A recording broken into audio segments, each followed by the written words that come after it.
आज वित्त मंत्री निर्मला सीतारमण ने 8वीं बार बजट पेश कर दिया है, जिसमें उन्होंने 1 घंटा 17 मिनट का बजट भाषण दिया। कई बड़े ऐलान किए। मिडिल क्लास के लिए बहुत बड़ा ऐलान किया, जिसमें 12 लाख तक कोई इनकम टैक्स नहीं है। राष्ट्र निर्माण करता है मिडिल क्लास। गरीब, युवा, किसानों पर बजट का खास फोकस है।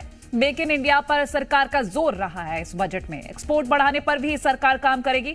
और वही ये भी कहा गया कि हम विकसित भारत के लिए काम कर रहे हैं। माइनिंग, शहरी विकास, मैन्युफैक्चरिंग पर जोर दिया गया है इस बजट में। पीएम धन धान्य योजना से 100 जिले कवर किए जाएंगे और पीएम धन धान्य योजना से 1 करोड़ किसानों को फायदा होगा। तो ये आज बड़े ऐलान किए गए हैं। दालों के उत्पादन बढ़ाने पर फोकस है। बिहार पर फोकस रखा गया है और बिहार में मखाना में बोर्ड बनाया जाएगा। मछली उत्पादन बढ़ाने पर फोकस है। कपास के लिए नए मिशन का ऐलान किया गया है। ये कई बड़े ऐलान हैं जो इस वक्त हम आपको बता रहे हैं। टेक्सटाइल सेक्टर को बढ़ावा दिया जाएगा। किसान क्रेडिट कार्ड पर लिमिट बढ़ाकर 5 लाख की जाएगी। एसएमए के जरिए युवाओं के रोजगार पर जोर है और माइक्रो लोन 5 लाख से बढ़ाकर 10 लाख कर दिया गया है। स्टार्टअप लोन 5 करोड़ से बढ़ाकर 10 करोड़। 5 लाख SC/ST महिलाओं के लिए नई स्कीम लाई जाएगी। खिलौना सेक्टर को ग्लोबल हब बनाएंगे। वहीं मैन्युफैक्चरिंग के लिए एक नेशनल सेटअप बनेगा। 50,000 अटल लैब स्थापित किए जाएंगे और ब्रॉडबैंड सर्विस सभी प्राइमरी स्कूल में होगा। भारतीय भाषा स्कीम में अपनी भाषा में डिजिटल पुस्तकें होंगी। IIT पटना का विस्तार किया जाएगा। सभी जिला अस्पताल में 3 साल में कैंसर सेंटर बनेगा। जन आरोग्य योजना के तहत कार्ड मिलेगा और 1.5 लाख करोड़ PPA मॉडल पर खर्च करेंगे। वहीं जल जीवन मिशन 2028 तक बढ़ा है और 2028 तक हर घर में पीने का पानी पहुंचाया जाएगा। देश भर के अंदर यहां शिप बिल्डिंग बढ़ाने पर भी जोर दिया जाएगा। उड़ान योजना से 120 नए एयरपोर्ट बनेंगे, जिससे नई उड़ानें शुरू होंगी। पटना एयरपोर्ट बिहार। और इस बीच एक और बड़ी खबर आपसे साझा कर देते हैं बजट को लेकर ही। बजट में सरकार का बड़ा ऐलान। मिडिल क्लास के लिए बड़ी खबर है ये। 12 लाख तक कोई टैक्स नहीं दिया जाएगा। नई रिजीम चुनने पर यह फायदा होगा। तो देखिए, अब तक जो टैक्स स्लैब था उसमें बदलाव किया गया है और मिडिल क्लास के लिए बहुत बड़ी खबर है कि 12 लाख सालाना जो पैकेज है उसको अब कोई टैक्स नहीं देना होगा। नई रिजीम चुनने पर यह फायदा होगा। तो ये बड़ी खबर हम आपसे साझा कर रहे हैं कि नई रिजीम चुनने पर यह फायदा होने जा रहा है मिडिल क्लास को। और मिडिल क्लास के लिए बहुत बड़ी खबर है, क्योंकि कहीं ना कहीं मिडिल क्लास की जो नजरें थी वो आज के बजट पर टिकी हुई थी और अब ये हम आपसे खबर साझा कर रहे हैं कि 12 लाख तक अब कोई टैक्स नहीं देना होगा। नई रिजीम चुनने पर यह फायदा मिडिल क्लास को होने जा रहा है। तो देखिए, इनकम टैक्स पर यह सरकार का बड़ा ऐलान है। नया इनकम टैक्स बिल अगले हफ्ते आएगा। संसद में इनकम टैक्स बिल लाएगी सरकार। इनकम टैक्स में बड़ा बदलाव होगा। ये एक और बड़ी खबर हम आपसे साझा कर रहे हैं। सरकार की ओर से ये बड़ा ऐलान किया गया है। मोदी 3.0 का ये मेगा बजट, जिसमें कई ऐलान किए गए हैं, जहां मिडिल क्लास पर काफी ज्यादा फोकस किया गया है, किसानों पर फोकस किया गया है, युवाओं पर और खासतौर पर महिलाओं पर फोकस किया गया है। और वहीं आपको ये भी बता दें कि अगले हफ्ते नया इनकम टैक्स बिल आएगा। तो वहीं IT फाइल करने की तारीख भी बढ़ा दी गई है। 4 साल का IT रिटर्न एक साथ फाइल कर सकेंगे लोग और IT फाइल करने की सीमा 2 से 4 साल बढ़ा दी गई है। 4 साल तक अपडेट कर सकेंगे। अपडेटेड IT रिटर्न की सुविधा हो सकेगी और TDS की सीमा बढ़ाकर 10 लाख की कर गई है। वहीं आपको बता दें कि सीनियर सिटीजन्स के लिए TDS की सीमा 1 लाख तय की गई है। तो ये एक बड़ा बदलाव किया गया है जो आज बजट पेश किया गया है। 1 घंटा 17 मिनट का जो बजट भाषण था वित्त मंत्री का, उस पर सभी की नजरें टिकी हुई थी। Right after 2014, the nil tax slab was raised to 2.5 lakhs of rupees, which was further raised to 5 lakh rupees in 2019 and to 7 lakh rupees in 2023. This is reflective of our government's trust on the middle class taxpayers. I am now happy to announce that there will be no income tax payable up to income of 12 lakh rupees.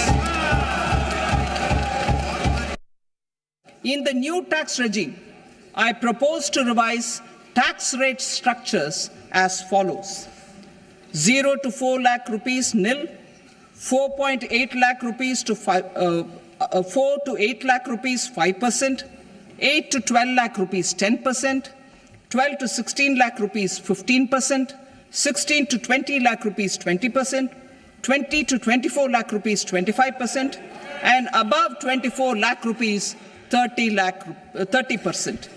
To taxpayers up to 12 lakh of normal income, other than special rate income such as capital gains. I read that again.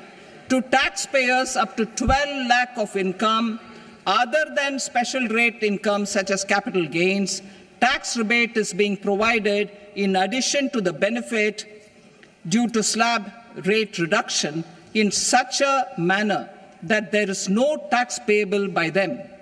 The total tax benefit of slab rate changes and rebate at different income levels can be illustrated with a few examples. Personal income tax reforms with special focus on middle class. Rationalization of TDS and TCS for easing difficulties. Encouraging voluntary compliance. Reducing compliance burden. Ease of doing business. Employment and investment. I will come to my proposal on personal income tax towards the end. TDS and TCS, rationalization for easing difficulties. I propose to rationalize tax deduction at source, TDS, by reducing the number of rates and thresholds above which TDS is deducted. The limit for tax deduction on interest for senior citizens is being doubled from the present 50,000 rupees to 1 lakh rupees. Similarly, the annual limit of 2.40 lakh rupees for TDS on rent is being increased to 6 lakh rupees. This will reduce the number of transactions liable to TDS, thus benefiting small taxpayers receiving small payments.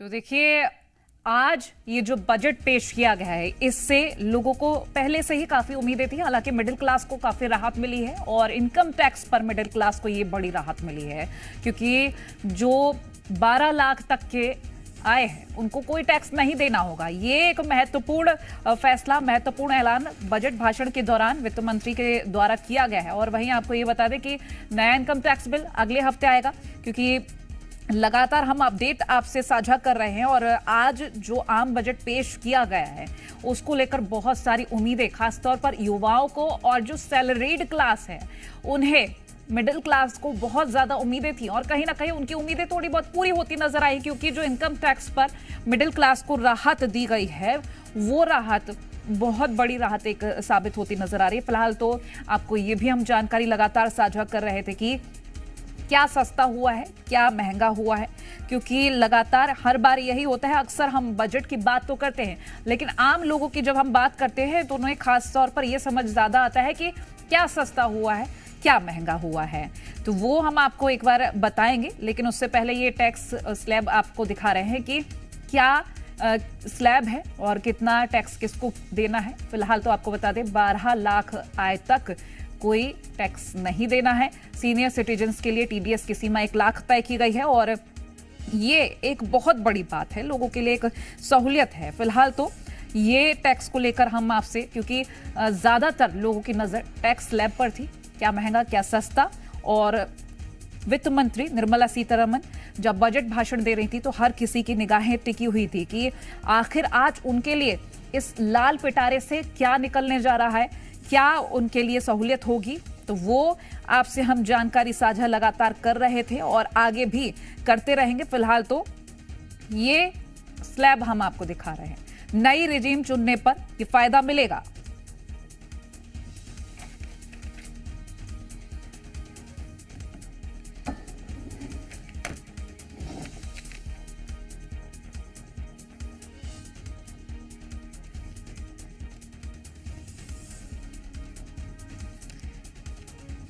और देखिए हम चर्चा करेंगे क्योंकि आज budget पेश किया गया है और लोगों को आसान भाषा में हम बता सके कि बजट में उनके लिए क्या रहा है।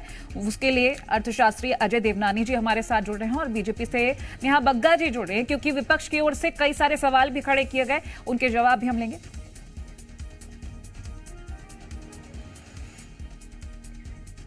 तो ये हम चर्चा करेंगे, लेकिन इस बीच ये आपको और तस्वीरें दिखाते देते हैं। रक्षा मंत्री राजनाथ सिंह और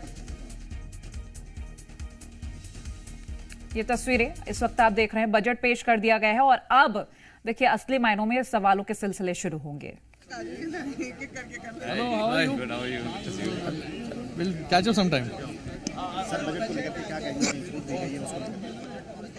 ये कॉमन मैन का बजट है। अभी तक सिर्फ आलोचना विरोधक कर रहे थे कि कॉमन मैन के लिए क्या है ये बजट में।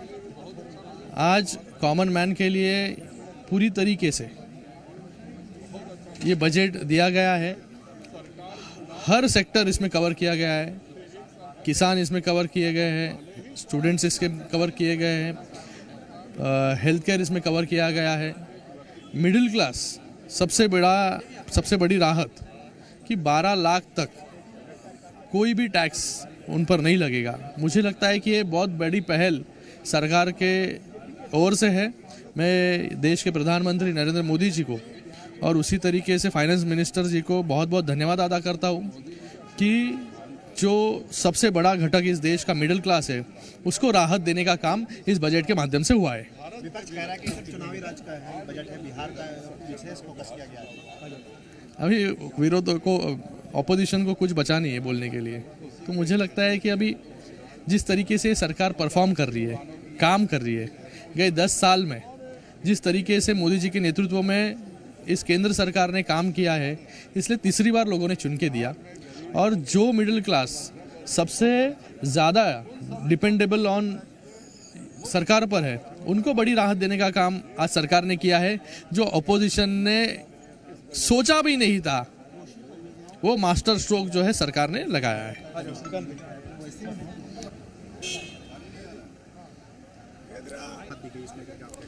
महिलाओं को देखो, हमेशा से आदरणीय मोदी जी ने, हमारे देश के प्रधानमंत्री जी ने महिलाओं को आगे लाने के लिए कोशिश की और एक बार वापस हमें इस बजट में भी देखने के लिए मिला कि महिलाओं को आगे लाने के लिए सेल्फ हेल्प ग्रुप के माध्यम से रहे या अन्य योजनाओं के माध्यम से, बैंक की योजनाओं के माध्यम से पूरा प्रावधान किया गया है कि हमारी लखपति दीदी की जो योजना मोदी जी ने पिछले कई सालों से चलाते आ रहे हैं और आज उसका हमें फ़ायदा भी दिखाई दे रहा है। खुद भी मैं हमेशा बात करती हूँ जब महिलाओं के साथ कि आज एक ग्रामीण क्षेत्र की महिला, कभी हम टर्नओवर देखें तो आज 2 करोड़ 3 करोड़ तक पहुँच रहा है।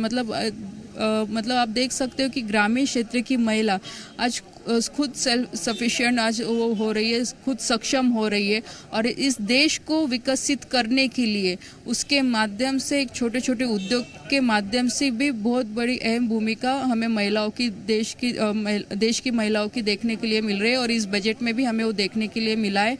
जो हमने 2047 का विकसित भारत का जो संकल्प आदरणीय मोदी जी ने पूरे देश के लोगों ने लिया है, तो आज इस बजट के माध्यम से हमें वो भविष्य में पूरा होते दिखेगा।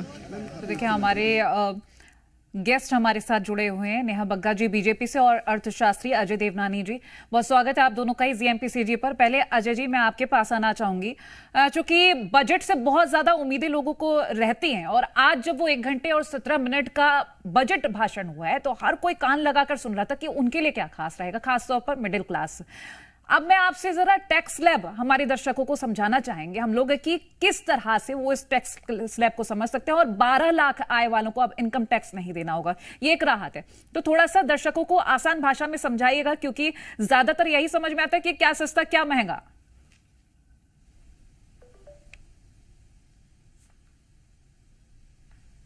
अजय जी मेरी आवाज आप तक पहुंच रही है?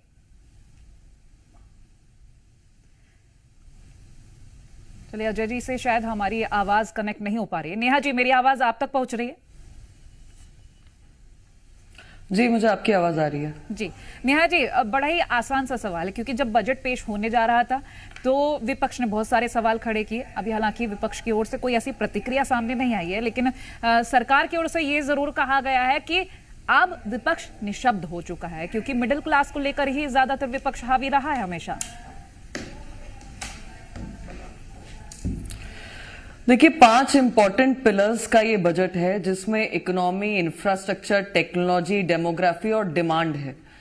और इसीलिए हम देख रहे हैं कि जो मध्यम वर्ग का व्यक्ति है उसको जिस प्रकार का टैक्स स्लैब में रिबेट मिला है 12 लाख रुपए तक का, उसमें सेविंग तो वो करेगा ही, साथ में एक बड़ी राहत भी है।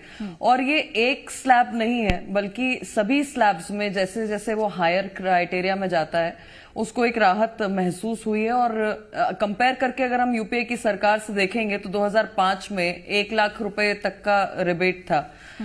कांग्रेस ने उसके बाद 2012 में 2 लाख रुपए किया, 2014 में 2.5 लाख रुपए हुआ, 19 में 5 लाख, 23 में 7 लाख और अब 12 लाख रुपए। तो ये निश्चित तौर पर दिखाता है कि एक मिडिल क्लास के साथ में अगर कोई खड़ा हुआ है तो भारतीय जनता पार्टी की सरकार खड़ी हुई है और निरंतर सबका साथ सबका विकास का जो मॉडल है वो यहाँ पर इंप्लीमेंट होता हुआ दिख रहा है। चाहे वो एयर इंफ्रास्ट्रक्चर हो, रोड इंफ्रास्ट्रक्चर हो, स्टार्टअप्स को बढ़ावा देने की बात हो, स्टूडेंट्स को जो लोन मिला करता था उसकी बात हो, रीजनल कनेक्टिविटी हो, या आंगनवाड़ी में सक्षम आंगनवाड़ी बनाने की बात हो, तो हर सेक्टर, किसान से लेकर महिला सशक्तिकरण से लेकर युवाओं की स्किल डेवलपमेंट से लेकर एक आम व्यक्ति की इनकम टैक्स तक का ये बजट है। और मुझे लगता है कि निश्चित तौर पर जिस प्रकार से हम एक डेवलप्ड कंट्री की ओर भारत ने कदम आगे बढ़ाने का काम किया उसको ये गति देगा। निश्चित तौर पर। अच्छा नेहा जी, एक और भी सवाल रहेगा क्योंकि हालांकि अभी तक विपक्ष की ओर से कोई प्रतिक्रिया सामने नहीं आई है, लेकिन जिस तरह से आपने चीजें एक्सप्लेन की हैं उसमें समझ आ रहा है कि मिडिल क्लास को एक बड़ी राहत है। लेकिन किसानों को लेकर भी हम बात करेंगे क्योंकि क्रेडिट कार्ड की बात कर लें या कुछ और योजनाओं की भी हम बात कर लें, उस पर भी जरा रोशनी डालेंगे आपके जरिए। देखिए, 1 डिस्ट्रिक्ट 1 प्रोडक्ट हो या विभिन्न प्रकार के अनाज पर जिस प्रकार से उसको बढ़ावा देने के लिए सरकार ने कदम उठाया है, किसान क्रेडिट कार्ड हो, और जो हम लगातार देख रहे हैं कि किसानों के अगर छोटी सी भी क्षति होती है और बड़ी क्षति होती है उनके अनाज को लेकर, उसका जो कवरेज बढ़ाने का काम सरकार ने किया है, ये सारी चीजें जो हैं आर्थिक तौर पर किसान को एक सशक्त करेंगी। कपास के जो किसान हैं उनके लिए जो एक बम्पर स्कीम लेकर आई है सरकार, मुझे लगता है कि कपास हो गया, आपका मखाना हो गया, इससे भी एक सशक्तिकरण की ओर हम बढ़ेंगे। क्योंकि हम सब जानते हैं कि किसान आधारित हमारी इकोनॉमी है और खेती आधारित हमारी इकोनॉमी है। तो ये सारे जो कदम है, और किसान सम्मान निधि हम देखते हैं कि लगातार जो किसान के पॉकेट में, जो उसके खाते में डीबीटी के माध्यम से पैसा आता है, टेक्निकली जो किसान को साउंड किया जा रहा है, ड्रिपिंग सिस्टम से जो किसान को साउंड किया जा रहा है, ये सारा जो है गति देने वाले काम है। और निश्चित तौर पर किसान जो है वो आर्थिक सामाजिक तौर पर सशक्त होकर सामने आएगा। चलिए नेहा जी, आप बने रहे हमारे साथ। अजय जी हमारे साथ जुड़े हुए हैं, अर्थशास्त्री हैं। अजय जी, मेरी आवाज आपको मिल पा रही है? हमिंग आ रही है जी जी आ रही है जी। सबसे पहले बहुत स्वागत है आपका जीएमपीसीजी पर। आज हाँ जी, आपकी आवाज आ रही है मेरे पास? जी, आम बजट पेश कर दिया गया है और लोगों को जो उम्मीदें थी कहीं ना कहीं उम्मीदें पूरी होती हुई नजर आई हैं। लेकिन अगर हम बात करें आम भाषा में दर्शकों को समझाने की, कि सबसे ज्यादा तो लोगों को ये समझ में आता है कि टैक्स में क्या राहत मिली है और क्या सस्ता क्या महंगा। तो इस जो ये आज बजट पेश किया गया, आपसे आसान भाषा में दर्शकों को हम समझाएंगे। पहले तो जी देखिए, ये बजट का सारा एमएसएमई वर्ग और सारा मिडिल क्लास, जो 2 वर्ग का मैं रिप्रेजेंटेशन करता हूं, बहुत स्वागत करता है। और लगातार पहली बार मतलब इतना रेवोल्यूशनरी बजट आया, 8वां बजट माननीय सीतारमन जी का, वित्त मंत्री जी का, और हम इसका बहुत स्वागत करते हैं। और इसमें आप देखिए कि कैसे 2014 में एक स्टार्टअप इकोसिस्टम डेवलप किया गया गवर्नमेंट द्वारा। जब उस वक्त 350 स्टार्टअप थे, आज 1.5 लाख से ऊपर स्टार्टअप है। उन सब के लिए एक बहुत बड़े फंड की व्यवस्था की गई है। एमएसएमई वर्ग जो इस देश में सबसे ज्यादा जॉब जनरेट करता है, 7.5 लाख जॉब जनरेट करता है। इस देश की इकोनॉमी में 30% उसका योगदान है। मतलब एक क्लियर रोड मैप है, क्लियर विजन है विकसित भारत का 2047 का, माननीय मोदी जी और उनकी कैबिनेट का। और उसमें जैसा अभी पूर्व वक्ता ने कहा कि सबका साथ सबका विकास हर वर्ग के लिए, पहली बार व्यापारी वर्ग के लिए क्रेडिट कार्ड जैसी स्कीम, हम काफी टाइम से व्यापारी वर्ग एक नेशनल रिटेल ट्रेड पॉलिसी की मांग कर रहा था, जिसमें व्यापारियों के लिए, एमएसएमई वर्ग के लिए, छोटे व्यापारियों के लिए मतलब एक 5 लाख तक का क्रेडिट कार्ड जारी किया गया है। एक बहुत बड़ा राहत बड़ा कदम है। और इसके बाद इकोसिस्टम डेवलप हो रहा है, मतलब जो हम बात कर रहे हैं 5 ट्रिलियन इकोनॉमी की, और हम देख रहे हैं लगातार कि हमारे आसपास की इकोनॉमी क्रैश हो रही है और हम लगातार ग्रो कर रहे हैं उस इकोनॉमी में। तो आज हमने देखा कि कॉटन पे जो एक बहुत बड़ा अमेंडमेंट आया, कॉटन पे एक बहुत बड़ी घोषणा हुई, उससे भारत एक टेक्सटाइल हब के रूप में डेवलप होगा। तो एक आत्मनिर्भर भारत की तरफ हम बढ़ रहे हैं। गो वोकल फॉर लोकल के नारे के साथ आज बांग्लादेश जैसा एक छोटी जियोग्राफिकल छोटी कंट्री टेक्सटाइल में हब था, लेकिन आज की कंडीशन में इस फैसले के बाद मुझे ऐसा लगता है कि कुछ वर्षों में भारत एक टेक्सटाइल के हब के रूप में आ जाएगा। इसके बाद इनकम टैक्स रिफॉर्मेशन की हम बात करें तो नेक्स्ट वीक एक बिल आना है, और उससे पहले ही आज 12 लाख तक की आय में टैक्स फ्री कर दिया गया है। 25 लाख तक की आय में 1,10,000 रुपए की बचत है। साथ में मैं ये देख रहा हूं कि विजन के साथ सेंट्रल गवर्नमेंट काम कर रही है, जिसमें आज एआई को लेके, हम एआई से डर रहे थे लेकिन आज एआई को लेके एक्सीलेंस कॉलेज 3 की घोषणा की गई है। तो भारत का युवा जो है अपने देश में ही जॉब जनरेट करे, अपने देश में इकोनॉमी ग्रो करे, क्योंकि हमने देखा अभी अमेरिका में नई गवर्नमेंट आई है, बहुत सारे आउटर फैक्टर्स हैं कि कैसे बहुत से फॉरेन में काम करना आसान नहीं है। तो अब देश में एक पूरा इकोसिस्टम डेवलप किया जा रहा है युवाओं के लिए, महिलाओं के लिए, एमएसएमई वर्क के लिए। और ये पोस्ट कोविड के बाद ये सबको रियलाइज हुआ कि कहीं ना कहीं इस देश की इकोनॉमी को संभालने वाला एमएसएमई वर्ग है जो जॉब भी जनरेट कर रहा है। तो उन सब के लिए घोषणा है लगातार। इसके बाद शिक्षा की बात हो रही है, हर स्कूल में ब्रॉडबैंड की सुविधा सरकारी स्कूल में देने जा रहे हैं। तो शिक्षा, स्वच्छता, ईवी की बात हो रही है, लिथियम बैटरी के प्राइसेस लो होंगे, ईवी खरीदना लोगों की पहुंच में आसान होगा। तो भारत एक विश्व गुरु के मार्ग पे आगे बढ़ रहा है, और भारत ये संदेश दे रहा है इस बजट के माध्यम से कि हर फील्ड में स्वच्छता, शिक्षा, स्वास्थ्य पे एक बहुत बड़ा आज एफडीआई वो 74% था, अब 100% हो गया। तो निश्चित रूप से हम मांग कर रहे थे कि मेडिकल इंश्योरेंस में जीएसटी 0 किया गया है, जो हमारी सेनाओं की कैपेबिलिटी को और अधिक बढ़ाएगा। और इस बजट में हमारे डिफेंस फोर्सेस के रेवेन्यू बजट के अंतर्गत 3,11,000 करोड़ रुपए से अधिक का एलोकेशन किया गया है, जो पिछले फाइनेंशियल ईयर के एलोकेशन से 10% अधिक है। और पिछले वर्ष के तरह ही डिफेंस मॉडर्नाइजेशन बजट का 75% हिस्सा डोमेस्टिक इंडस्ट्री से प्रोक्योरमेंट में खर्च किया जाएगा। इससे माननीय प्रधानमंत्री जी ने जो डिफेंस में आत्मनिर्भरता का लक्ष्य रखा है उसको पूरा करने में मदद मिलेगी, और डोमेस्टिक डिफेंस इंडस्ट्रीज को भी बढ़ावा मिलेगा। भूतपूर्व सैनिकों और उनकी फैमिलीज को बेहतर स्वास्थ्य सुविधाएं प्रदान करने के लिए x serviceman contributory health scheme यानी ईसीएचएस को 8,300 करोड़ रुपए से अधिक का एलोकेशन किया गया है। यह पिछले साल के बजटरी एलोकेशन से लगभग 19% अधिक है। बॉर्डर इंफ्रास्ट्रक्चर को और मजबूती प्रदान करने के लिए इस साल के बजट में कैपिटल हेड के तहत बॉर्डर रोड्स ऑर्गेनाइजेशन, भाई ऐसा है, इसे काहे को लंबा डाल दिए, कोई जरूरत नहीं, बंद कर दिया, बहुत लेंदी कर दिया, बहुत कोई जरूरत नहीं है। तो आप रक्षा मंत्री राजनाथ सिंह को सुन रहे थे, जो बजट पर बता रहे थे कि मिडिल क्लास को ज्यादा फोकस किया गया है। The part of the domestic investors to come in. 23,000 Indian millionaires have left this country and gone to foreign countries. Where is the investment coming from that will in turn generate more manufacturing that can lead to more exports? You can talk about manufacturing mission and export mission, but how do we get there? I think those details we need to study in more care, but I have not heard in the finance minister's speech enough to cheer in those areas. So lots of announcement for Bihar. Well, with the elections coming up in Bihar, it's hardly surprising.